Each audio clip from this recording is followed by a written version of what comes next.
I do think, yeah, that was something that was, uh, um,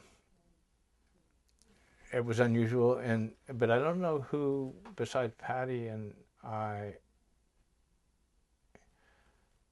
uh, represented that. But that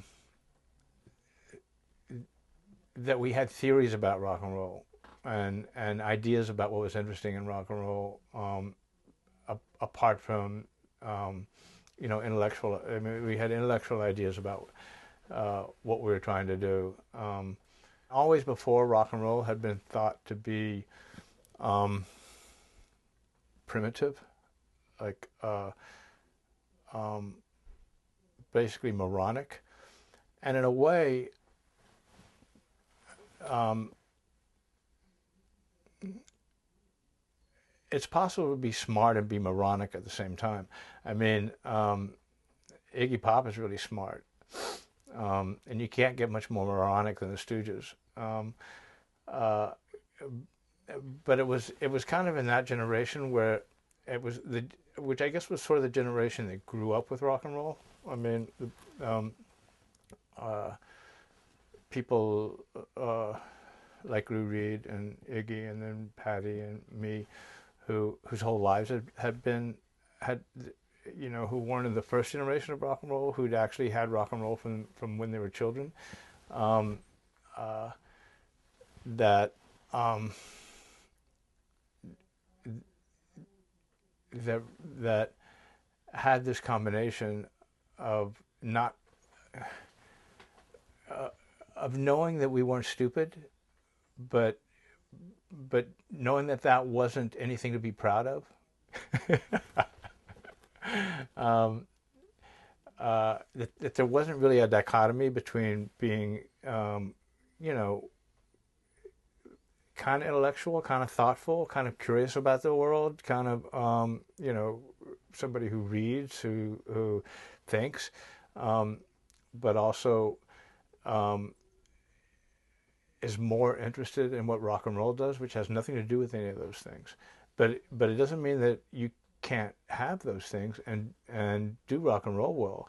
I mean, to me, that was also part of what was cool about doing rock and roll, was that I knew that I was capable as a writer, and I wasn't going to dumb myself down as a writer in rock and roll. I was going to be use all my chops and be as a writer,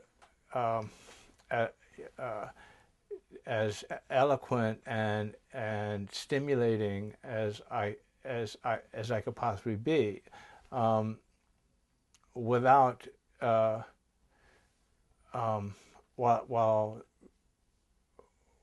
while understanding that rock and roll isn't about that. It's not really about the lyrics, but it doesn't do any harm to have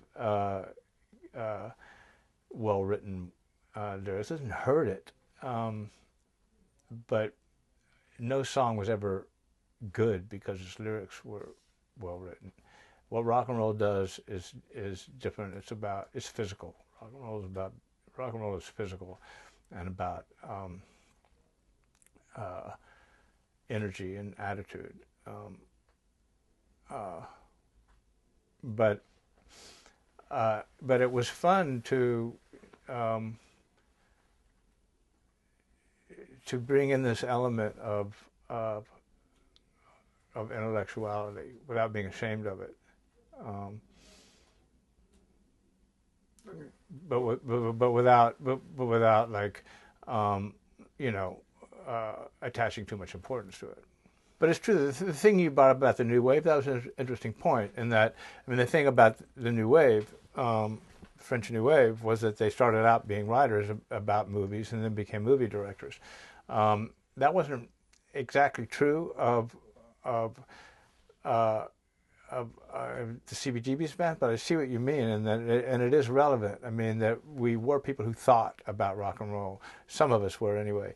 I mean, that always seemed to me really true of the Ramones too, though there's never really been discussed by them, and I don't know how self-conscious they were about it, but it did seem they reminded me of Andy Warhol in that they came up with an image they wanted to present and stuck with it. They were like an art project, even though just consistent with all this stuff that I was just saying about the mixture of brains and rock and roll. Their whole message was about being stupid. The music as crude as it could possibly be, just a couple of chords and just blaring guitar without ever any solos, and lyrics that were just about almost brain damaged. Now I want to sniff some glue and beat on the brat with a baseball bat. But it was all obviously very calculated. They came up with a uniform for themselves. The songs were were totally consistent. They never departed from this very strong formula, and you can't be like that without intending to. It wasn't just because that's all they could do, because they decided that's what they wanted to do. It was very self-conscious in a way, and that's something that to me seems to fall into that same kind of view of what we were doing, of it being being the first generation of making the music where it wasn't just purely unselfish, spontaneous. It was calculated, but with exactly the right intentions. It wasn't calculated to be commercial. It wasn't calculated to fit a to please a preconceived audience. It was calculated to be true to what rock and roll was what it meant and what its reality and identity was. But it was thought through, not just